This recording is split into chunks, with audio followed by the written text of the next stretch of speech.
Isang araw, misteryosong lumitaw ang mga towers sa buong mundo, at walang nakakaalam kung paano o bakit ito nangyari.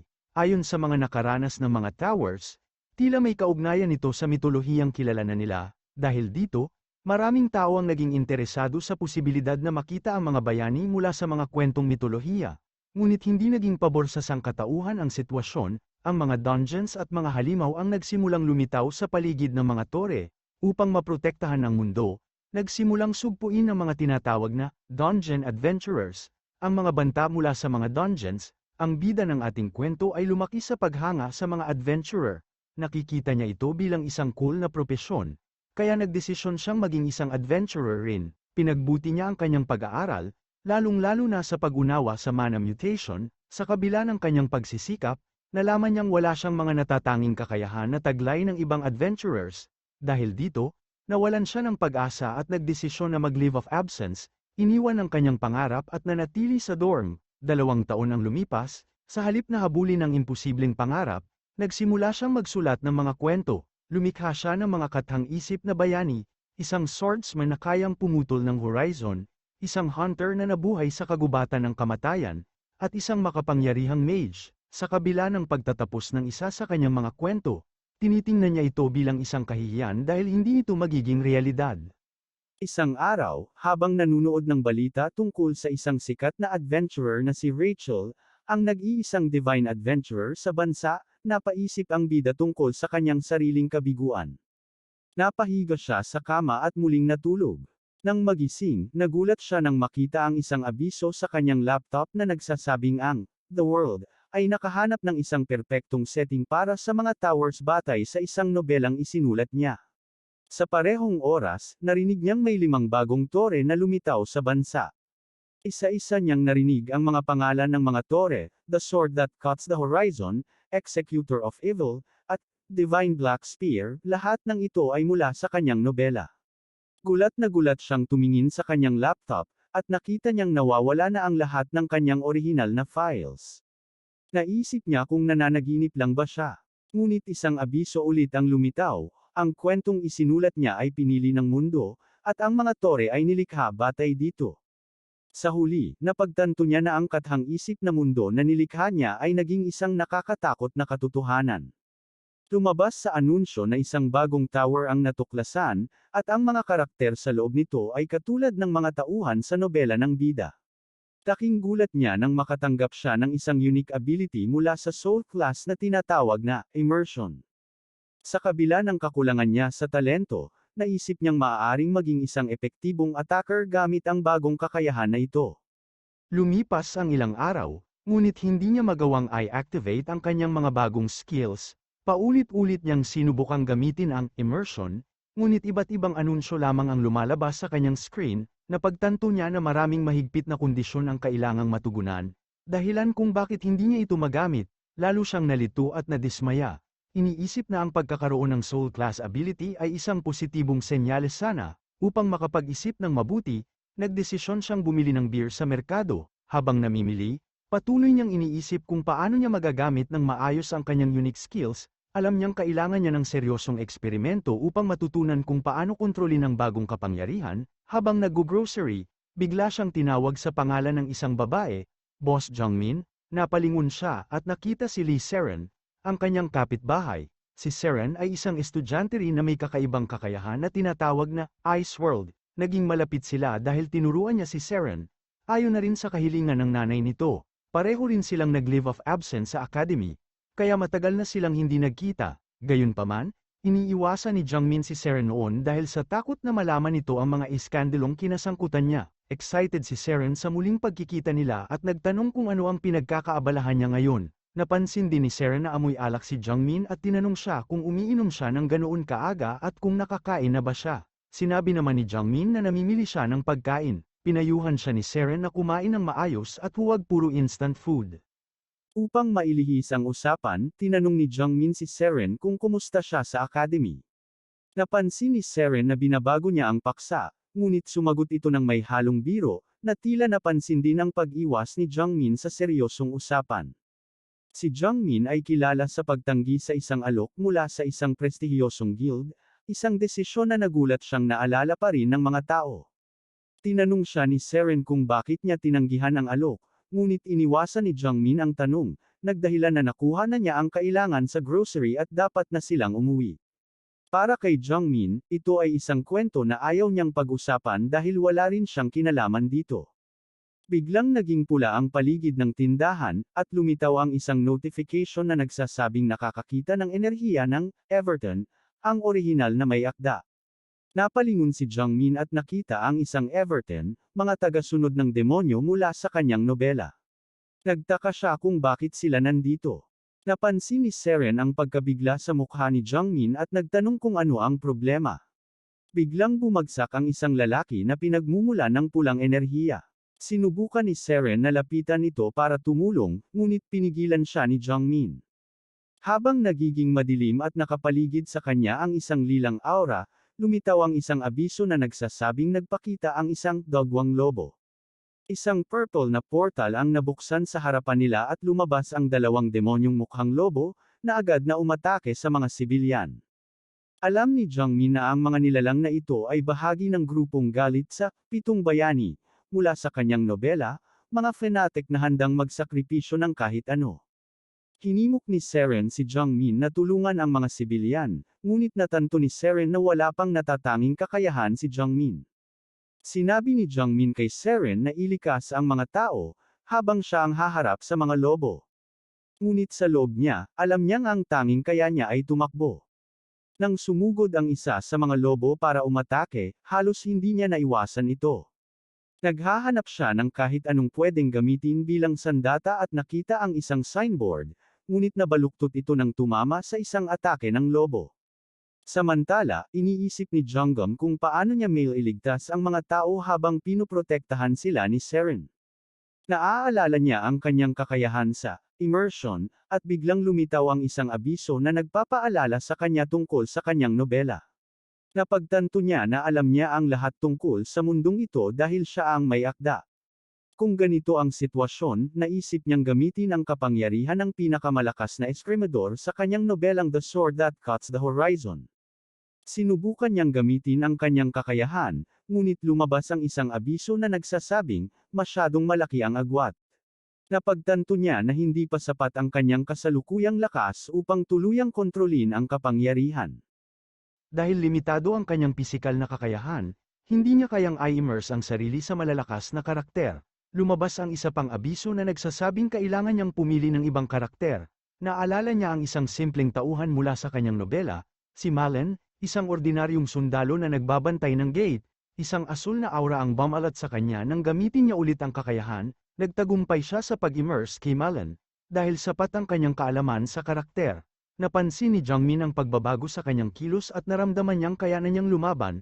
Tumakbo siya patungo sa mga asong lobo, handang labanan sila gamit ang mga kasanayang taglay ng isang sundalo, ang kakayahang labanan ang maraming kalaban kahit limitado ang lakas. Habang nakikipaglaban, bumuti ang kanyang pag-unawa sa paggamit ng sibat, at natutunan niya ang mga basic na maneuvers, isa-isang bumagsak ang mga lobo sa kanyang harapan. Isa sa mga lobo ay nagtangkang tumakas, ngunit hinagisan ito ni Jungmin ng signboard, tiwala na hindi siya mapapalyang tamaan ito. Samantala, ginagamit ni Seren ang kanyang kapangyarihang Ice World upang protektahan at gabayan ang mga sibilyan papunta sa ligtas na lugar. Gusto niyang tulungan si Jungmin ngunit napansin niyang kayanan nitong labanan ang mga lobo. Nang bumalik siya para tingnan si Jungmin, laking gulat niya nang makita niyang natalo nito ang lahat ng dagwang lobo na ipinatawag ng Everton. Pagkatapos ng labanan, humihingal si Jungmin dahil nagamit niya ang kapangyarihan ng higit sa kakayahan ng kanyang katawan. Biglang lumabas ang isang notification na natutunan niya ang isang basic na fighting technique na nagpapalakas sa kanyang upper body muscles, ngunit may backlash ito. Naramdaman niya ang matinding sakit at cramp sa kanyang katawan. Agad siyang nilapitan ni Seren, nag-aalala kung ayos lang siya. Sumagot si Jungmin na muscle cramps lang yun. At kahit nahihirapan, pinilit niyang magpakita ng tapang, tumugon siya kay Seren na ayos lang siya, kahit halatang pinipilit niya ang sarili. Pagkatapos ng labanan, ramdam ni Jungmin na malubha ang epekto ng paggamit niya ng kapangyarihan. Tinanong siya ni Seren kung ayos lang ba siya, at sumagot siya na kailangan lang niya ng kaunting ehersisyo, kahit alam niyang kailangan niyang mabilis na palakasin ang kanyang katawan. Pag-uwi, bumalik siya sa kanyang silid at natulog. Maya-maya, Nagising siya sa tunog ng telepono, kinuha ito habang antok pa, at nakita ang isang text mula kay Seren na humihingi ng paumanhin. Bigla siyang nagising at bumangon upang suriin ang sitwasyon. Ngunit dahil sa sakit ng kalamnan, bumagsak siya. Napansin din niya ang maraming missed calls, na nagdulot ng pag-aalala. Tinawagan niya si Seren, na agad humingi ng tawad at nagpakita ng pag-aalala. Ayaw niyang pag-usapan ang nangyari sa akademya, na parang gusto niyang umiwas sa anumang koneksyon doon. Habang tinitingnan ni Jungmin ang isang artikulo online, nagulat siya kung paano ito na-upload agad at naging malaking issue. Naisip niya kung may kaugnayan ba ito sa mga halimaw na lumitaw sa lugar na hindi naman isang dungeon. Sinabi niya kay Seren na ayos lang, na isang hindi sinasadyang pagkakamali yun. Ngunit habang binabasa ang mga komento sa artikulo, naiinis din siya. May ilan namang mabubuting komento na kahit paano ay nagpasaya sa kanya. Biglang tumunog ang laptop niya, isang mensahe mula sa grupo ng akademya. Hindi malinaw kung sino ang nagpapadala ng mensahe, ngunit patuloy silang nag-aalok na magkita muli. Tinanong pa nila si Jungmin kung nagising na niya ang kanyang kakayahan, na nagpakita ng interes sa kanya. Natahimik siya habang nasa tawag, kaya tinanong ni Seren kung bakit. Sumagot si Jungmin na may iniisip lang siya. Inimbitahan siya ni Seren na lumabas at kumain bilang paghingi ng paumanhin, at tinanong kung okay lang pumili siya ng mahal na pagkain. Pumayag naman si Jungmin kahit medyo naguguluhan pa rin siya. Pagkatapos ng tawag, naramdaman niyang medyo bumuti na ang kalagayan ng kanyang katawan. Dahil may nakuha siyang bagong kakayahan, nagdesisyon siyang hindi manatili sa bahay. Lumabas siya at sumakay sa tren, na nagbalik sa alaala ng mga unang araw ng paglitaw ng mga tore, isang panahon na puno ng misteryo at panganib. Maraming ranker ang sumubok na hamanin ang mga tore, at ang mga nagtagumpay ay nabigyan ng mga progressing skills, nakatamo ng awtoridad, at nakakuha ng atensyon ng publiko. Ngunit sa kasalukuyan, tumaas ng husto ang kahirapan ng mga tore, na halos imposibleng mapasok.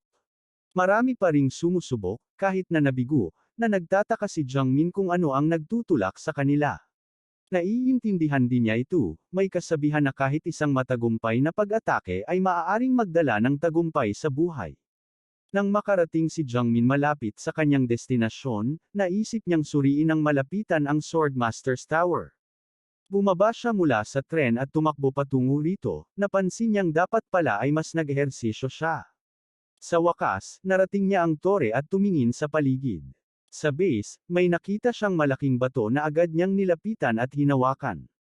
Biglang lumabas ang isang abiso na nagsasaad ng presensya ng 7 bayani. Napansin niya ang mga salitang lumitaw, na tila siya lang ang nakakakita.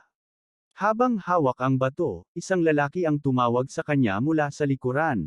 Pinayuhan siyang huwag basta-basta humawak ng mga bagay sa tore dahil delikado ito. Napagtanto ni Jungmin na may punto ito, maaaring maimbitahan sa tore sa pamamagitan lamang ng pagpindot sa mga bagay, lalo na para sa mga gumagamit ng kakayahan. Tumugon siya, sinasabing wala siyang dapat ipag-alala dahil mahina naman siya, at kung maimbitahan man siya, tatakbo na lang siya. Ngunit biglang kumislap ang mga teksto sa bato. Lumabas ang isang abiso na nagsasabing sumasalamin sa tore ang tunay na may-ari ng 7 tore. Kasunod nito, inanyayahan mismo ng may-ari si Jungmin sa loob. Agad siyang nadala sa tore, gulat na gulat at walang masabi sa nangyari. Lumabas si Jungmin sa tore, sumisigaw at nagtataka kung bakit siya naimbitahan doon. Bumalik ang kwento sa nakaraan, kung saan ang may-ari ng tore ay pinagmamasdan siya. Nagtataka kung sino siya at bakit naroon. Nang hawakan ni Jungmin ang bato, nagulat ang may-ari kahit na ordinaryo lamang ang mana nito. Naramdaman niyang may itinatagong sikreto si Jungmin, kaya nagpasya siyang imbitahan ito sa tore para makausap ng harapan. Nasa loob na si Jungmin at kailangan niyang sumailalim sa isang napakahirap na pagsusulit. Sa loob ng isang oras, gising ang mga halimaw na kasing lakas ng mga sakuna, at bilang isang ordinaryong tao na walang kapangyarihan, nasa panganib siya. Wala pang ordinaryong tao ang nakapasok sa tore noon, kahit na sinubukan ni Jungmin umakyat. Nabigo siya at nataguri ang hindi kwalipikadong attacker. Matapos magtamo ng pinakamababang marka sa practical test, bigla siyang nakatanggap ng mensahe mula sa may-ari ng tore, na nagtawag sa kanya ng mga mapanuksong pangalan at binaba ang antas ng kahirapan para sa kanya. Nalalaman ni Jiang Min na ang may-ari ng tore ay si Eden, isang karakter mula sa kanyang sariling nobelang The Seven Heroes. Nagtaka siya kung ang Eden na ito ay talagang ang karakter na nilikha niya. Sa pagkumpirma, natanto niyang si Eden ay ang pangunahing tauhan ng kanyang nobela, isang batang walang talento na naging bayani matapos gisingin ang kanyang mana at talunin ang mga demonyo. Si Eden ay tila naiinis sa kanya sa hindi pakikinig. Ngunit sinabi rin ito kay Jiang Min na subukang lumabas ng tore dahil binabanan niya ang kahirapan, nang naiwan mag-isa. Napaisip si Jiang Min kung may kakayahan ba talaga siyang malampasan ito. Alam niyang hindi siya tatawagin ni Eden kung wala siyang pag-asa. Nang tignan niya ang timer, may 50 minuto na lang, bigla siyang nagulat nang makita ang isang dragon na papalapit, senyales na ang mga halimaw ay paparating na. Kahit nakaligtas siya sa unang atake, napagtanto niyang kailangan niyang magmadali. Habang naglalakad, sinimulan niyang suriin ang paligid, naghahanap ng daan palabas. Habang ini-inspection ni Jiang Min ang paligid, natapakan niya ang ilang kahoy na piraso. Pinulot niya ito at napansin na mga sirang espada itong gawa sa kahoy, ngunit tila hindi niya magagamit dahil sa sira nitong anyo. Napansin din niya ang pangalan ni Eden sa espada. Bigla siyang nakatanggap ng mensahe na ito ay ang sirang espada ni Eden, at naalala niya na ito ang eksaktong setting ng unang yugto ng kanyang nobela, ang lugar kung saan nagising si Eden bilang isang henyo sa kabila ng pagiging walang talento noon. Napagtanto niyang ito ang training ground ni Eden, na isinama sa tore bilang bahagi ng Eden's Awakening episode. Ngunit nagtataka siya kung bakit napiling ilagay ang bahaging ito, kahit na ibinaba ang kahirapan. Bagamat dismayado, nagpasya si Jiang Min na magpatuloy. Habang sinusubukan niyang magplano, nasayang ang oras. Mabilis siyang naghukay gamit ang kahoy na espada at nakahanap ng isang ugat, ang Scourge Leather Coir, isang bihirang halaman na maaaring magpataas ng mana. Sinubukan niyang kainin ito, ngunit napakapait, kaya agad niyang niluwa. Gayunpaman, sa pagkaalam na 45 minuto na lang ang natitira, pinilit niyang kainin ito kahit na mahirap. Sa loob ng 15 minuto, kinain niya ang maraming ugat hanggat kaya niya, kahit halos masuka siya. Isang mensahe ang lumabas na nagsasaad na tumaas ang kanyang mana at perception, ngunit nalampasan din ng mana ang limitasyon ng kanyang katawan, na nagdulot ng matinding pagkapagod at pagdurugo. Gayunpaman, hindi siya sumuko. Pinagsama niya ang kanyang naipon na mana at ibinuhos ito sa kahoy na espada, na ginaya ang ginawa ni Eden noon. Sa labas ng tore, nagulat si Eden sa ginawa ni Jiang Min, iniisip kung paano niya nalaman ang tungkol sa Scourge Leather Coir, isang bagay na hindi karaniwang alam ng iba. Naaalala ni Eden ang panahon nang siya ay may isang guru na maharlikang salamangkero na nagmula sa isang maliit na bansa. Matapos mawala ang kanyang mga kasamahan sa isang misyon laban sa mga demonyo, nanirahan ng magician sa isang kanayunan kung saan nakilala niya si Eden bilang batang walang talento. Kalaunan, naging guru siya ni Eden sa kanayunan, at dito nagsimula ang paglalakbay ng batang bayani na si Eden. Ibinuhos ni Jiang Min ang kanyang mana sa kahoy na espada at itinanim ito sa lupa, sabay ginamit ang kanyang kakayahang submersion. Nang matugunan ang lahat ng kondisyon, bumalot sa kanya ang mahiwagang aura. Sa pagkamangha ni Eden na nanunood, napagtanto niyang ito ang teknik na itinuro sa kanya ng kanyang guro at nagtataka kung paano nalaman ni Jiang Min ang tungkol dito. Sinimulan ni Jiang Min na pinuhin ang mana, idinaan ito mula sa kanyang puso papunta sa mga daliri, at tuluyang pinalabas. Isang babala ang lumabas na nagsasabing labis na nauubos ang kanyang mana, na nagdulot ng matinding enerhiya na bumalot sa kanyang katawan. Nagsimulang dumura ng dugo si Jiang Min, ikinagulat ni Eden na hindi makapaniwala sa husay ni Jiang Min sa pagkontrol ng mana.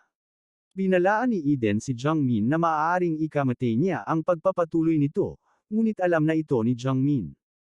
Hindi siya natatakot mamatay, naniniwala siyang mas mabuting mamatay habang ginagawa ang lahat ng makakaya kaysa mamatay ng walang laban. Habang nauubos ang kanyang mana, nanginginig ang kanyang katawan. Isang mensahe ang lumabas na nagpapahayag na na-clear na niya ang unang palapag. Bumagsak si Jiang Min sa lupa, nakangiti, alam na isinakripisyo niya ang kanyang buhay para sa kanyang sandata. Ang kahoy na espada ay biglang nagliwanag at humiwas sa kalangitan bilang pagpupugay sa kanyang sakripisyo. Samantala, sa labas ng tore, isang tagapagbalita ang nagulat ng pambihirang pangyayari. Maraming sumubok na pumasok sa tore sa loob ng 2 linggo, ngunit walang nagtagumpay, hanggang sa araw na yon. Nagtanong ang tagapagbalita kung may tunay na bayani bang lilito upang sakupin ang tore. Isang sikat na challenger ang pinupuri sa kanilang tapang, at tinanong kung sa palagay nila ay mayroong umaatake na tunay na magtatagumpay. Habang nag-uulat, tumugon ang anchor na tila imposibleng may nagtagumpay na linisin ang unang palapag ng tore, lalo na't nauugnay ito sa isang mahiwagang espada. Biglang lumitaw ang isang mensahe na nagsasabing na clear na ang unang palapag, na lubhang ikinagulat ng lahat. Isa pang mensahe ang nagsabi na wala nang sinuman ang maaaring muling pumasok sa tore, na nagdulot ng matinding pagkabigla sa mga nanunood, lalo na't hindi pa lumilipas ang 2 linggo mula nang maitayo ito. Lahat ay nagtataka kung paano ito nangyari, marahil isang espesyal na tao ang nagtagumpay. Ang posibilidad ng isang rookie na nakapag-clear ng tore ay naging sentro ng usapan. Nagmadaling pumunta ang anchor sa pasukan ng tore, umaasang makuha ang eksklusibong panayam ng misteryosong challenger. Habang papunta, natapakan niya si Jungmin na natutulog sa lupa. Nagulat siya dahil wala namang tao roon kanina. Inisip niyang gisingin si Jungmin, ngunit tinawag siya ng direktor, kaya't tumakbo siya palayo. Naiwan si Jungmin, nakahiga hanggang sa nawala ang sakit at lumipas ang oras. Nang magising si Jungmin, gabi na. Nagtaka siya kung nalinas nga ba niya ang tore. Biglang narinig niya ang boses ni Eden, na pabirong tinawag siyang slowpoke, dahil nauna nang umalis ang lahat. Nagulat si Jungmin nang marinig si Eden sa labas ng tore at tinanong kung posible ba ito. Ipinaliwanag ni Eden na may iisang tao lang na kayang makipag-usap sa loob at labas ng tore, ngunit hindi niya alam ang buong detalye. Nagtataka si Jungmin dahil inakala niyang alam ni Eden ang lahat, lalo na't tila bahagi siya ng tore. Ang pagganap ni Jungmin sa tore ay kinaaliwan ng marami, at nagsimula siyang mag-alala na baka maging istorbo rin siya dito gaya ng sa loob ng tore. Ngunit sinigurado sa kanya ni Eden na habang kasama niya si Jungmin, hindi siya mababato. Nagpasalamat si Jungmin at nagpaalam, na ikinagulat ni Eden dahil bigla siyang umalis. Napagpasyahan ni Eden na sundan siya, at sinabi kay Jungmin na ipagpatuloy ang magandang gawain. Napansin ni Jungmin na umaapaw ang kanyang katawan sa mana, kaya agad niyang binuksan ang stat window. Taking gulat niya nang makita niyang 6 na beses na nadagdagan ang kanyang mana at nadiskubre rin niya ang ilang bagong kasanayan, na labis niyang ikinatuwa. Biglang nagsalita si Eden, tinawag siyang simpleton, na ikinagulat ni Jungmin. Humiling siya kay Eden na bigyan siya ng babala sa susunod, ngunit tinukso lang siya ni Eden at tinawag siyang duwag. Ipinaliwanag ni Jungmin na kahit sino ay magugulat kung bigla silang makarinig ng boses mula sa wala. Sinabi ni Eden na hindi lang niya siya binigyan ng mga bagong kakayahan, kundi inutusan din siyang muling suriin ang kanyang stat window. Pagbukas muli ng stat window, napansin ni Jungmin ang isang bagong kasanayan, Hero's Mana Mastery. Napuno siya ng tuwa, na siyang reaksyong inaasahan ni Eden. Napag-usapan nila ang limitasyon ng kanyang mana, na tinawag ni Jungmin na parang pandaraya ngunit kapanapanabik. Nagtaka si Eden, ngunit pinakiusapan siya ni Jungmin na sumunod na lang. Pagdating sa checkpoint, ipinaliwanag ni Jungmin na hindi siya naroon para mag-ensayo, kundi para subukan ang kanyang mga bagong kasanayan at suriin ang kanyang kakayahan sa labanan. Biglang lumitaw ang isang mukhang naiinis na lalaki, na nagmumura. Binati siya ng lalaki, sinabing matagal na silang hindi nagkikita, at tinanong kung anong ginagawa niya doon. Matagal nang natapos ang lahat, pero ngayon lang muling nagpakita si Jungmin. Nagtaka siya nang makita si Yul, na nag-utos sa kanya na lumingon. Biglang bumalik sa isipan ni Jungmin ang mga panahon noong binubugbog siya ni Yul, na madalas siyang kinukutya dahil wala siyang espesyal na kakayahan. Noon ay takot na takot si Jungmin, pero ngayon ay nag-init ang kanyang ulo. Sinabi niyang hindi niya inakala na magkikita silang muli dito. Lumapit si Yul at nagbiro na gusto lang niya itong bugbugin ulit. Natakot si Jungmin at hindi alam ang gagawin. Hinawakan ni Yul ang kwelyo niya, handa na sana siyang suntukin, nang biglang may dumating at nagtanong kung sino ang nag-aaway. Nang mapansin nito ang kanilang uniforme, napansin niyang galing sila sa academy at nagkomento na tila ligaw ang mga estudyante ngayon. Biglang kinabahan si Yul dahil ayaw niyang madamay ni Choi. Tinulak niya si Jungmin at sinabing maswerte ito, pero nagbanta na maghanda siya sa susunod na pagkikita nila. Umalis na si Yul, at si Jungmin naman ay nanginginig pa rin pero pilit na pinakalma ang sarili. Gusto na lang ni Jungmin na mag-focus sa kanyang evaluation. Kinaasar siya ni Eden sa pagiging outcast at sinabing dapat ay nilabanan niya si Yul. Sumagot si Jungmin na madali lang iyon sabihin para kay Eden. Nang bumukas ang gate, nagdesisyon siyang kalimutan na lang ang mga taong katulad ni Yul at mag-concentrate sa pag-evaluate ng kanyang kakayahan. Sinimula ng sistema ang pag-scan sa kanyang impormasyon at tinanggap siya sa practical combat test room. Tinanong ng sistema kung anong antas ng kahirapan ang pipiliin. May kumpiyansang ngiti si Jungmin nang piliin niya ang pinakamababang antas, na ikinatawa ni Eden. Napahiya si Jungmin, pero ipinaliwanag niya na aayusin naman ng sistema ang kahirapan batay sa kanyang kakayahan. In-scan muli ng sistema ang kanyang data at ipinatawag ang pinakamahinang monster, isang gobat. Binigyan si Jungmin ng pagpipili ang mga armas. Habang tinitingnan niya ang kanyang mga stats, inalala niya na dapat ay sapat na ito. Pinili na niya ang kanyang sandata, handang subukan ang kanyang mga bagong kakayahan. Pinili ni Jungmin ang isang taybak, at nang hawakan niya ito, naramdaman niyang magaan ang kanyang katawan. Nagtaka siya kung dahil ito sa kanyang kakayahan. Tumakas ang kanyang tiwala at nagdesisyon siyang suriin kung gaano na siya nagbago. Madali niyang naiwasiwas ang taybak at tinamaan ang target, at lumabas ang abiso na itataas ang kahirapan mula sa pinakamababa patungo sa mas mababang antas. Natuwa siya nang malaman niyang nagawa niya ito sa loob ng 29 na segundo. Ngunit napabuntong hininga si Eden at pinaalalahanan siyang huwag maging kampante, lalo na sa pagharap sa mahihinang kalaban. Sumang-ayon si Jungmin sa babala ni Eden. Biglang lumitaw ang isang malaking hayop sa likuran niya, ngunit hindi siya natakot. Hinarap niya ito ng may kumpiyansa, sinasabing kailangan niyang mag-focus at ibigay ang lahat ng makakaya niya.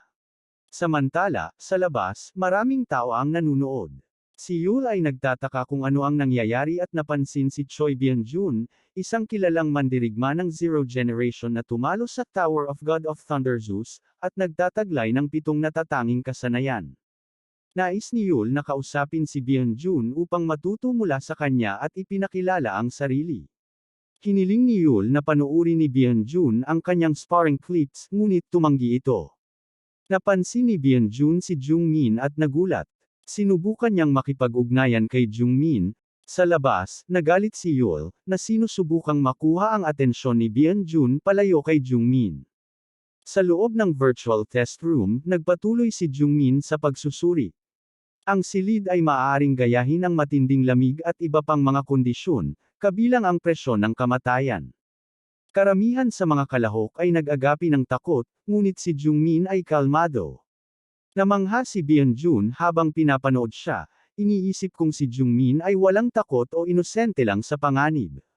Inutusan si Jungmin na pumasok pa ng mas malalim sa labanan upang matukoy ang kanyang mga kahinaan. Nalilito siya kung paano ito gagawin ngunit nagdesisyon siyang sundan ang payo. Mabilis niyang sinalubong ang umaataking hayop at inatake ito gamit ang kanyang espada. Napansin niyang mababaw lang ang kanyang tama, ngunit bigla niyang nakita ang isang kumikinang na kristal sa batok ng halimaw. Naisip niya kung iyon ang kahinaan nito. Sinubukan siyang atakehin ng hayop ngunit nagawa niyang iwasan ito. Kinumpirma niya na iyon nga ang kahinaan at muling umatake, tinamaan ito sa tamang lugar, at sa wakas ay natalo ang halimaw sa loob ng 2 minuto at 50 segundo. Natuwa si Byung-jun sa nasaksihan, habang si Yul ay nagulat, nagtataka kung si Jungmin nga ba talaga ang nakita niya.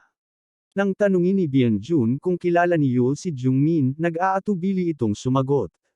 Lumabas si Jungmin sa test room at agad siyang tinawanan ni Eden dahil sa pagod niya. Sinabi ni Eden na mahusay ang kanyang ginawa, kahit na mahina pa siya. Nagtaka si Jungmin kung iyon ba ay papuri o insulto. Naisip ni Jungmin na baka dahil sa kanyang 2 taong pahinga, kaya tila mabagal ang kanyang pag-unlad. Iniisip niya na nang maayos ang kanyang katawan, mas magiging malaya siyang magamit ang kanyang kakayahan. Nais din niyang paghusayin ang paggamit ng kanyang kakayahan kasama si Eden. Habang iniisip ito, biglang tinawag siya ni Bianjun, na pinagmamasdan pala siya mula pa kanina. Pinuri siya ni Bianjun sa husay niya sa swordsmanship. Napansin din ni Bianjun na gumagamit si Jungmin ng estilo mula sa academy at tinanong kung isa ba siyang estudyante roon. Sumagot si Jungmin na isa siyang estudyante ng academy ngunit kasalukuyang nasa leave of absence. Binanggit niyang hindi siya naturuan ng maayos ng mga instructor doon. Tinanong ni Bianjun kung nagkaroon ba ng diskriminasyon sa kanya, na ikinabahala ni Yul. Napansin ni Bianjun na ganoon nga ang kalakaran sa academy. Sa huli, sinabi niya kay Jungmin na mahusay siya at tinanong kung maaari ba siyang turuan, na lubhang ikinagulat ni Jungmin at Yul. Nagtataka si Jungmin kung bakit siya pipiliin ni Bianjun. Sinabi ni Bianjun na bukod sa swordsmanship, kaya rin niyang ituro ang hand-to-hand combat at spear techniques, o anumang gusto niyang matutunan. Nagulat si Jungmin at tinanong kung totoo ba ang sinasabi nito. Naisip ni Jungmin kung si Bianjun ba ay kabilang sa lahat ng class, ngunit agad niya itong itinanggi. Tinanggihan niya ang alok ni Bianjun, na sinagot naman ito na papaniwalain niya si Jungmin sa kanyang kakayahan. Personal niyang sisiyasatin at tutukayan kung anong teknik ang pinakaangkop sa kanya. Ginamit ni Bianjun ang isa sa kanyang mga kakayahan, at lumabas ang isang abiso sa harapan ni Jungmin. Ang Adventurer's Eye ay sinusubukang suriin ang impormasyon ni Jungmin. Napansin niya na parang may sinusubukang alamin ang tungkol sa kanya. Habang tinitingnan ni Bianjun ang kanyang impormasyon, nagulat ito at binanggit na wala namang espesyal sa magic ni Jungmin. Naisip niyang imposible ang sitwasyon at ito ang unang beses na nakakita siya ng isang tao na kagaya ni Jungmin. Ngunit sinabi niyang hindi mahalaga iyon at patuloy siyang susuriin. Biglang lumabas muli ang abiso ng Adventurer's Eye, sinusubukang tingnan ang impormasyon ni Jungmin. Nagsimula siyang mag-alala, iniisip kung ano ba talaga ang binabalak ni Bianjun sa kanya. Nakaramdam siya ng inis at nais niyang protektahan ang sarili. Sa sandaling iyon, gumanti ang magic ni Jungmin at automatikong protektahan siya laban kay Bianjun. Nagulat si Bianjun nang bumalik sa kanya ang epekto ng kanyang sariling kakayahan. Napaatras siya at ngumiti, tila nagulat sa kanyang natuklasan. Napansin ni Bianjun na si Jungmin ay isang napaka-interesanting tao. Napagtanto ni Jungmin na ang lalaking kaharap niya ay si Choi Bianjun, na kilala bilang ama ng mga adventurer. Sinabi ni Bianjun na mas malakas pala ang magic ni Jungmin kaysa sa inaakala niya, at tinawag siyang halimaw. Biglang tinanong ni Bianjun kung ang pangalan niya ay Han Jungmin, na sinagot ni Jungmin ng pardon. Sa huli, iminungkahi ni Bianjun na maging alagad niya si Jungmin, na labis na ikinagulat nito. Samantala, nasa likod nila si Yul, na naiinis dahil tila lagi na lang ganito ang nangyayari. Mas masipag at mas bihasa si Jungmin kaysa kay Yul, ngunit si Jungmin pa rin ang laging nakakapukaw ng atensyon. Nakikita natin silang umaalis ng magkasama, iniiwan si Yul na nag-iisa at hindi pinapansin. Kinabukasan, nasa harap ng computer si Jungmin, iniisip kung tama bang nagpapahinga siya ng ganoon. Sinabi ni Bianjun sa kanya, na maghanda dahil sa oras na magsimula ang pagsasanay, hindi na siya bibigyan ng awa. Kahit pa umabot sa sukdulan, hindi ito titigil, kaya inisip ni Jungmin kung ano ba talaga ang ibig sabihin ni Bianjun doon. Habang nagpapahinga, nagpa siya si Jungmin na mag-research ng karagdagang impormasyon. Napansin niya ang balita na lahat ng mga propesor sa akademya ay tinanggal, at naisip niya kung may kinalaman ba rito si Bianjun. Biglang lumitaw ang isang abiso sa screen, na may impormasyon tungkol sa isang piraso ng kwento na ikinagulat niya. Sinubukan niyang alamin kung paano ito konektado sa orihinal na kwento. Nakita rin natin siyang nakatingin sa premyo ng isang kompetisyon, at nagulat si Eden nang makita ito. Tinawag ni Eden ang premyo na Bezium. Naalala ni Jungmin na isa itong bihirang material mula sa Age of Destruction. Naisip niyang muling nilikha ito sa kasalukuyan. Isa itong sinaunang fragment na patunay ng pagkakaroon ng isang Diyos, na lubos na pinahahalagahan ng maharlikang pamilya. Sa kabila ng pagsisikap, 30 kilo lamang nito ang natitipon bawat taon, kaya ganoon ito kahalaga. Para kay Jiangmin, mukha lang itong ordinaryong bato, kaya nagtaka siya kung bakit ito inilagay bilang premyo. Nagduda si Eden kung sino ang nagdesisyong gawing premyo ang ganoong bagay sa isang simpleng kompetisyon. Tinanong niya si Jungmin kung alam ba niya ang halaga nito. Siyempre, alam ni Jungmin, dahil siya ang orihinal na may akda ng kwento. Tinanong naman siya ni Eden kung marunong ba siyang gumawa ng potion, ngunit sagot ni Jungmin ay hindi siya bihasa rito. Sinabi ni Eden na magsisimula na sila sa matinding pagsasanay, anuman ang mangyari, upang makuha ang Bezium. Nagulat si Jungmin at ang kanyang mga kasama, lalo na't magsisimula pa lamang ang kompetisyon pagkatapos ng isang linggo. Si Eden ang nagbigay diin sa kahalagahan ng potion making, kaya tinawag ni Jungmin si Eden na parang isang nakakahumaling na gamot. Ipinaliwanag niya na ang mga potion ay ginagamit upang gamutin ang mga sugat, madaling dalhin, at napakahalaga sa mga adventurer. Gayunpaman, ang pag-aaral sa isang paaralan para sa paggawa ng potion ay napakahirap. Kahit matutunan mo lang gumawa ng mababang klase na potion, marami ng guild ang nais na kunin ka. Alam ito ni Jungmin, ngunit sa isang nakakagulat na pangyayari, nagawa niyang lumikha ng kanyang unang potion. Sa kanyang unang subok, nagulat si Jungmin nang gumana ang potion. Nakagawa siya ng isang mababang kalidad na hilang potion, at simula noon, isinubsob niya ang sarili sa pagiging isang beginner alchemist. Matapos ang 2 oras ng pag-aaral, pakiramdam niya ay sesabog ang kanyang ulo sa dami ng impormasyon. Habang nagpapahinga, narinig niya ang usapan tungkol sa isang upcoming exam na may malalakas na kalahok. Nang makita niya ang listahan, nalungkot siya dahil kabilang ang anak ni Master Reynold. Inakala niyang bawal sumali ang mga craftsman, ngunit naroon ang mga nangungunang alchemist at artisan, na nagdala ng tensyon kay Jungmin. Inisip ni Jungmin na hindi interesado ang mga top-tier craftsman sa mga mineral producer, dahil ang mga adventurer ang nagdadala ng mga materyales mula sa mga tore at dungeon. Ngunit natuklasan niya na 30 lang ang binigyan ng titulong craftsman, at 8 lang sa kanila ang itinuturing na master craftsman. Lalo siyang nag-alala, umaasang makakauwi na lang siya pagkatapos ng pagsusulit. Nainis si Eden sa kanya, sinabihang magbasa na lang ng libro kaysa mag-alala sa iba. Napagod si Jungmin, kaya nagpasya siyang uminom ng isa pang potion. Lumapit sa kanya si Reynold na nagtaka kung ano ang iniinom niya. Paliwanag ni Jungmin na ito ay para lamang sa pagkapagod. Nainis si Reynold dahil hindi siya binati ni Jungmin kahit nakita siya. Tinitigan niya si Jungmin, sinusuri kung epektibo ba talaga ang potion at nagtataka kung ano ang mga kakayahan ni Jungmin batay sa kanyang hitsura. Pinagtatawanan ni Reynold si Jungmin, sinasabing akala niya ay ipinagbawal na sumali ang mga craftsman pataas, ngunit nalaman niyang pinapayagan pa pala pati ang aso ng New Street, na nagpapahiwatig ng pangungot siya. Naiinis si Jungmin sa sinabi ni Reynold at nagpas siyang manalo sa kompetisyon anuman ang mangyari. Pinaalalahanan din siya ni Eden na seryosohin ang laban. Nagsimula ang kompetisyon, kung saan may 2 oras silang pumili ng mga damo at lumikha ng potion. Nang mag-umpisa na, nagmamadali ang lahat upang makuha ang kanilang mga sangkap. Pinagmamasdan sila ni Reynold at napansin ang mga mamahaling kagamitan na ginamit. Hindi siya masyadong nagulat, dahil mayroon din siya nito sa bahay.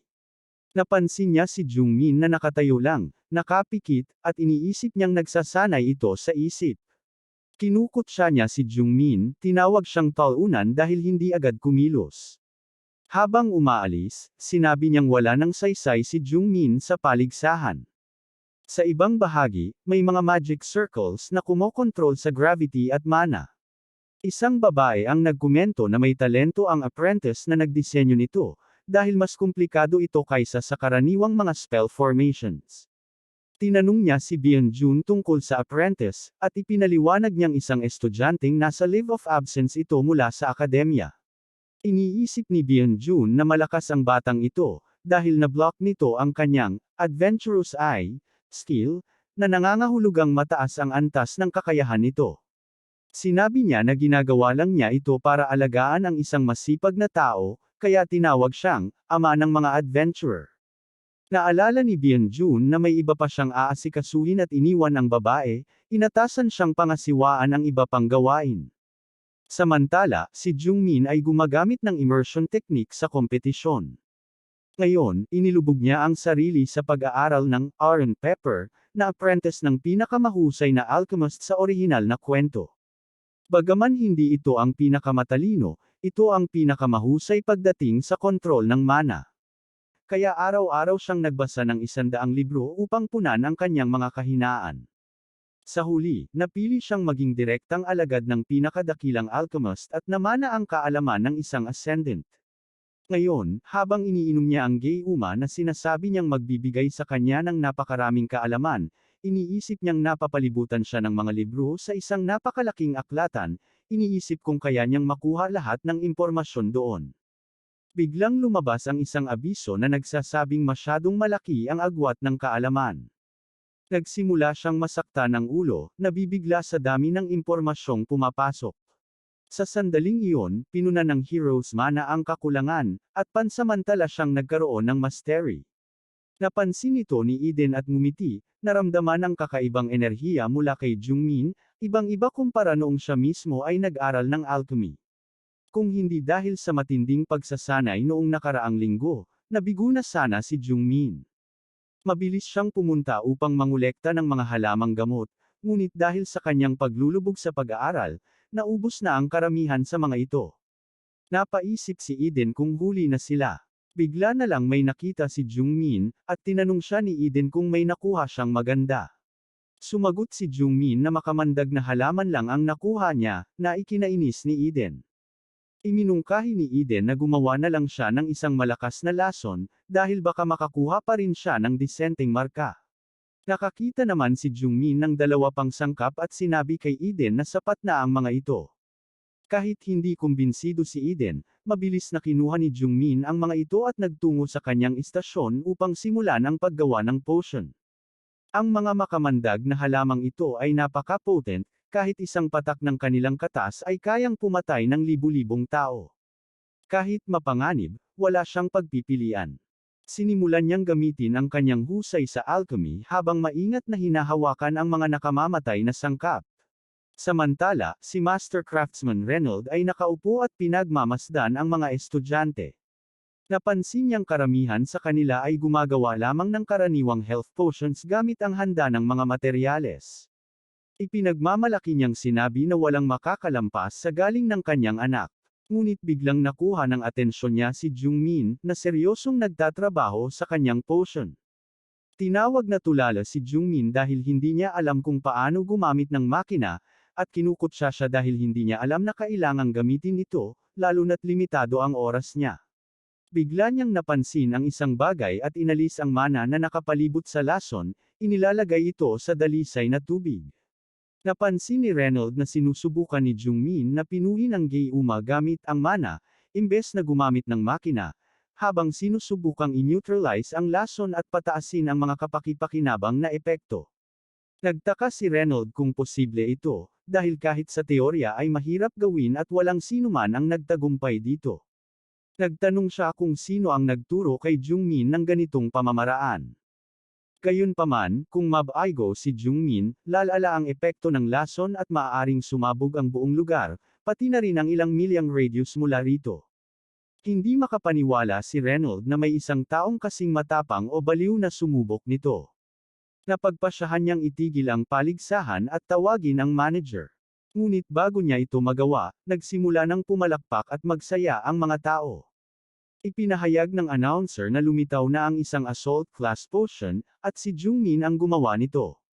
Taking gulat ni Reynold nang makita niyang humalili si Jungmin sa kanyang anak na si Rald, na hindi rin makapaniwala. Nagawa ni Jungmin ang isang flame potion, at dahil dito, lalo pang bumuti ang kanyang natatanging kasanayan at ang limitasyon sa paggamit nito. Sinabi ni Jungmin na hindi siya nagtagal gaya ng inaakala niya. Biglang lumapit si Rald sa kanya, galit na hinawakan ang kanyang kwelyo, at sinabing imposibleng makagawa ng soul class potion ang isang baguhang tulad niya. Inakusahan niya si Jungmin na may itinatagong sikreto. Dumating ang ama ni Rald at pinagalitan siya, sinasabing nilalagay niya ang kanilang pangalan sa kahihiyan. Dahil sa hiya, sinubukan ni Rald na baligtarin ang sitwasyon at inakusahan si Jungmin ng pandaraya. Galit na tinanong ni Reynold ang anak niya at pinagsabihan itong humingi ng tawad, hindi sa kanya kundi kay Jungmin. Napilitang humingi ng paumanhin si Rald. Nagsorry rin si Reynold kay Jungmin para sa inasal ng kanyang anak. Sinabi niyang kamangha-mangha ang produksyon ni Jungmin at tinanong kung sino ang nagturo sa kanya. Sinabi ni Jungmin na siya ay self-taught, na ikinagulat ng guro at ni Reynold. Dumating ang announcer at sinabi sa mga tauhan ni Jung na maghanda para sa podium. Umalis si Reynold, namangha sa talento na nakita niya sa isang maliit na bansa at sa potensyal ni Jungmin. Hinawakan niya sa balikat ang anak niyang si Ral at pinuri ito, na nagpasalamat at nangakong magpapakabuti pa pagbalik nila sa kanilang bansa. Nagsimula ang seremonya ng parangal, kung saan ang premyo ay ibibigay ni Choi Byung-jun. Nagulat si Jungmin, ngunit bago pa man siya umakyat, tinanong siya ni Jun kung bakit siya naroon. Ipinaliwanag ni Jungmin na sumali siya sa kompetisyon para sa batong iyon. Nagulat si Jun na marunong pala si Jungmin gumawa ng mga potion. Tinanong niya kung saan natutunan ni Jungmin ang alchemy, at sinabi nitong siya mismo ang nag-aral, dahil kailangan niya talaga ang batong iyon. Pinuri siya ni Byung-jun sa kanyang determinasyon. Nagtanong pa si Jun kung sumali si Jungmin sa isang guild o naging alagad ng isang master. Sinagot siya ni Jungmin na hindi. Tinutukoy ang bato, sinabi ni Jun na mukhang karaniwan lang ito. Ngunit ipinaliwanag ni Jungmin na mahalagang mineral ito. Sinabi rin niyang maaaring magulat si Jun kapag nalaman niya ang totoong halaga nito. Tinanong ni Jungmin kung may kilala ba siyang panday na mas mataas ang ranggo kaysa isang craftsman, ngunit sinabi ni Jun na imposible. Inisip ni Jun na walang manghahasang tunawin ang batong iyon para gawing kung ano. Tumugon si Jungmin na hindi ito simpleng bato, at makukumpirma niya ito gamit ang kanyang adventurous eye. Bagamat nagdududa pa rin si Jun, pumayag siyang suriin ito. Nang ginamit niya ang kanyang kasanayan, lumabas ang isang notification na nag-update ng impormasyon tungkol sa bato, at napansin niyang mas maraming mana ang kinakailangan para sa masusing pagsusuri. Nang i-analyze ni Byung-jun ang bato gamit ang kanyang espesyal na kakayahan, nagulat siya nang matuklasan na ito ay isang napakataas na uri ng mineral. Naisip niyang kahit ang mga organizer ng kompetisyon ay hindi napansin ito, kaya nagtaka siya kung paano nalaman ni Jungmin ang tungkol dito. Nais niyang alamin pa ang higit pa, samantalang si Jungmin naman ay nagtataka kung bakit walang sinasabi si Jun. Napagdesisyonan ni Jun na bisitahin si Jungmin sa hinaharap, habang iniisip niya kung gaano pa kalalago ang talento ni Jungmin. Tinanong ni Jun kung kailangan ni Jungmin ng isang craftsman para sa proyekto, at sinabi nitong maghintay ng isang buwan dahil iaasa niya ito sa isang master craftsman. Nagpasalamat ang grupo ni Jung, at pinayuhan sila ni Jun na magpahinga o makipagkita sa mga kaibigan para hindi mainip. Umalis si Jungmin, iniisip kung dapat niyang makipag-ugnayan muli sa mga kaibigan niya. Matagal na mula noong huli silang nag-usap, halos 2 taon na, at nagdadalawang isip siya kung dapat pa siyang lumapit sa kanila. Habang iniisip ito, inilabas niya ang kanyang telepono para tumawag, ngunit biglang may natanggap siyang tawag mula sa kanyang mga kaibigan. Nabigla si Jungmin at nagtataka kung bakit bigla silang nakipag-ugnayan. Pagkatapos ng tawag, napansin nilang malapit lang sila sa isa't isa. Nagkita sila sa isang kafe at parehong nagulat na nagkataong naroon ang isa't isa. Pumasok sila sa isang restaurant para mag-usap. Ang kaibigan niyang si Kang Tain ay ipinakilala bilang isa sa pinakamahusay o pangalawang pinakamahusay sa akademya. Si Tain ay may talento sa iba't ibang larangan, lalo na sa swordsmanship, at kaya niyang salakayin ang isang class dungeon. Tinanong ni Tain si Jungmin tungkol sa grupo nila, na nagulat nang malaman nilang magkakasama silang muli. Sinabi rin ni Tain na darating si Yuna matapos mabasa ang mensahe, na ikinagulat ni Jungmin. Nang magkita sina Jungmin at Yuna, nag-aalala si Jungmin na baka galit ito sa kanya. Alam niyang isa sa mga dahilan kung bakit nagtiis si Yuna sa hirap ng akademya ay dahil sa kanya, at nahirapan ito nang mawalan sila ng komunikasyon. Hiniling ni Yuna kay Jungmin na ipaliwanag kung ano ang nangyari. Bigla namang tumunog ang isang quest notification kay Jungmin, kailangan niyang basagin ang isang sumpa. Nalaman niyang ito ay isang sumpa ni Everton, na itinuturing na isang masamang omen, ngunit hindi siya nakaramdam ng banta. Habang nag-uusap sila, naramdaman ni Jungmin na may pamilyar na mana na papalapit sa kanila, at napagtanto nilang si Yuna pala ang may dala ng sumpa. Bumalik ang alaala ni Jungmin sa panahong pumasok siya sa akademya, kung saan kinukutsa siya ng ibang mga estudyante sa kabila ng pag-secure niya ng unang ranggo. Tinawag siyang kaiya-hiya at sinubukang suruan. Isang estudyante pa nga ang nag-akusa kay Jungmin na sinadya siyang itulak sa hagdan. Habang tahimik lang si Jungmin, sumama si Yuna sa eksena at pinagtanggol siya. Sinabi niya sa mga estudyanteng manahimik kung puro paninira lang ang kaya nila. Tinawag niyang basura ang mga ito, na ikinagalit ng isa sa kanila. Sinubukan siyang hampasin, ngunit napigilan ito ng iba dahil kilala si Yuna bilang anak ng direktor ng Heavenly Mansion Guild. Matapos iyon, inalok ni Yuna ng tulong si Jungmin at tinanong kung kumain na siya. Napag-usapan nilang nanalo siya sa isang taya kay Tamon at inimbitahan siyang sumama para kumain. Sa panahon ng paghihirap ni Jungmin sa akademya, si Yuna ang naging unang kaibigan niya, kasama sina Kang Taman at Chai. Bagamat sikat sila sa akademya, si Jungmin naman ay patuloy na inuusig, lalo na ng mga nasa unang at pangalawang ranggo. Habang nag-uusap sina Jungmin, Taman, at Yuna, napansin nila ang kakaibang kilos ni Yuna. Tinanong ni Taman kung may mali, dahil mukhang hindi ito maayos kumpara noong huli nilang pagkikita. Sumagot si Yuna na sinabi ng doktor na maayos siya. Nagtanong si Jungmin kung may pinuntahan ito kamakailan. Ipinaliwanag ni Yuna na naghahanda ang akademya para sa isang dungeon tour, at sumama siya sa paunang inspection kasama ang mga propesor. Sa pagpasok nila sa dungeon, napansin niya ang kakaibang pulang likido na tumalsik sa isang bato. Nang hawakan niya ito, parang may tumugon at nagsimulang lumaganap sa katawan niya. Mabilis niyang inalis ang kamay niya, at nawala ito, pati na ang mantsa ng dugo. Akala niya ay isang ilusyon lang iyon. Pagbalik nila, sinabi niya kina Taman na baka isang ilusyon trap lang ito, pero nag-alala si Taman dahil parang mas malalim ang epekto nito. Sinabi ni Jungmin na hindi nila dapat baliwalain ito, at nag-alok siyang suriin ang sitwasyon. Bagamat tumanggi si Yuna sa simula, iginiit ni Jungmin na saglit lang ito. Nang gamitin niya ang kanyang kakayahan, nagulat sina Taman at Yuna sa lakas ng kanyang mana. Taman napaisip kung ang kapangyarihan ba ni Jungmin ay kaugnay ng pagpapagaling, dahil ang organisasyong Everon ay kilala sa pagsamba sa demonyo at paglalagay ng mga sumpa. Ginamit ni Jungmin ang kanyang divine powers, na parang hiniram mula sa lesser priestess na si Esther. Sa kabutihang palad, hindi ganoon kalakas ang sumpa. Habang tinutulak ni Jungmin ang sumpa mula kay Yuna gamit ang kanyang banal na kapangyarihan, naramdaman ni Yuna ang kakaibang enerhiyang pumipigil sa kanya. Pareho silang nagulat sa lakas na iyon at sa epekto nito sa kanilang paligid. Matapos gamitin ni Jungmin ang kanyang kapangyarihan, sabay-sabay na nagtatanong sina Yuna at Taman. Sinabihan niya silang magtanong ng paisa-isa, at humingi siya ng paumanhin sa hindi agad pagpapaliwanag sa kanila, lalo na't malaki ang naitulong nila sa kanya. Nasa sabik ang dalawa nang makita ang kanyang kakayahang magpagaling, na dati naririnig lang nila sa mga alingaw-ngaw. Pinaliwanag ni Jungmin na iba-iba ang epekto nito sa bawat pagkakataon. Sa sobrang tuwa, niyugyug siya ni Taman, binati siya sa wakas ng kanyang paggising.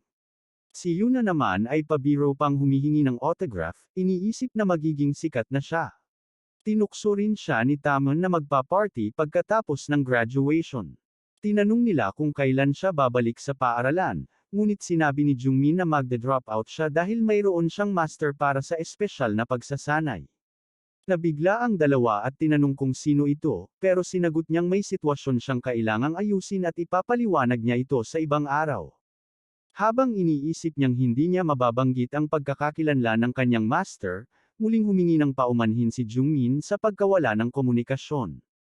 Masaya namang sinabi ni Yuna na ayos lang iyon at natuwa siyang malaman na maayos ang kalagayan niya. Nagulat pa rin sina Yuna at Taman sa kanyang desisyon, at pinayuhan siyang manatiling nakikipag-ugnayan sa kanila paminsan-minsan. Nangako si Jungmin na gagawin niya yon. Pagdating ng gabi, pagod na pagod siyang bumagsak sa kama. Matagal-tagal na rin mula noong huli siyang naglaro ng ganoon kasama ang mga kaibigan. Biglang dumating ang isang abiso tungkol sa gantimpala mula sa kanyang nakaraang misyon, na naglalaman ng impormasyon tungkol sa grupong Everton. Napagtanto niyang May 15 araw na lang bago maglunsad ang Everton ng pagsalakay sa akademya sa panahon ng kanilang Dungeon Field trip. Nag-alala siya sa kaligtasan ng kanyang mga kaibigan, lalo na sina Yuna at Tamon. Naisip niyang tawagan ang propesor, ngunit nagduda siya na baka malaman ng Everton kung gagawin niya yon. Pinalma niya ang sarili, naisip na kailangan niyang pigilan ito sa sarili niyang paraan. Dahil siya ang lumikha ng organisasyong ito, responsibilidad niyang protektahan ang lahat, lalo na ang kanyang mga kaibigan. Alam ni Jungmin na hindi siya maaaring umasa sa iba habang buhay, kaya nangako siyang magtatagumpay sa loob ng susunod na 15 araw. Lumipas ang panahon, dumating siya sa pasilidad ng pagsasanay at labis siyang namangha. Ang makabagong pasilidad, na ginawa ni Byung-jun, ay nagbigay sa kanya ng labis na pagkamangha. Napasigaw siya, tinawag itong kahanga-hanga. Pinagsabihan siya ni Byung-jun na huwag sumigaw, pabirong sinabing baka pumutok ang kanyang tenga. Ipinaliwanag ni Byung-jun na ang pasilidad na iyon ay para sa kanya, at napahanga si Jungmin sa mga makabagong kagamitan, iniisip kung gaano ito kahusay para maitago sa basement. Mas maganda pa ito kaysa sa mga pasilidad ng akademya. Napansin ni Jungmin ang ikalimang henerasyong virtual combat system at nagulat dahil akala niya iisa lamang ito sa buong Korea. Alam niyang napakamahal nito, pero binanggit ni Byung-jun na nagkakahalaga lang ito ng 50 bilyong won. Tinapik niya si Jungmin sa likod at sinabing huwag siyang ma-pressure at ipagpatuloy lang ang pagsusumikap. Ibinigay ni Byung-jun sa kanya ang isang bagay na pinag-usapan nila noon, na nagdulot ng gulat kay Jungmin. Isang makinis na kwintas iyon na nagpapalakas ng mana at nag-iimbak ng dagdag na enerhiya. Humanga si Jungmin sa pagkakayari nito, at sinabi ni Byung-jun na maraming panday ang gustong bilhin ito, pero tumanggi siya dahil napakahalaga ng mineral na ginamit. Pagkatapos nito, sinimulan nila ang aralin. Inutusan ni Byung-jun si Jungmin na mag-umpisang magpainit sa training room. Nagtaka si Jungmin kung ano ang unang ituturo sa kanya, lalo na't si Byung-jun ang nagtatag ng mga programa sa swordsmanship, spearmanship, at magic ng akademya. Habang nag-iisip siya, biglang nagsara ang pinto sa likuran niya, huminto ang sirkulasyon ng hangin, at nagliwanag ang sahig. Gulat na nagtanong siya kung ano ang nangyayari. Ipinaliwanag ni Byung-jun na marami siyang naisip na paraan para sanayin si Jungmin. Bagaman natutunan na niya ang mga teorya sa akademya, kailangan ng isang tunay na adventurer ng praktikal na karanasan. Ihahanda siya ng pagsasanay na ito para sa mga hamon sa totoong buhay. Anong klaseng pagsasanay ang haharapin ni Jungmin sa loob ng training room na kontaminado? Meron ba gusto makita si Byung-jun na tinatago ni Jungmin sa gagawin nila pagsasanay? At paano haharapin ni Jungmin ang mga pagsasanay na ito? Abangan.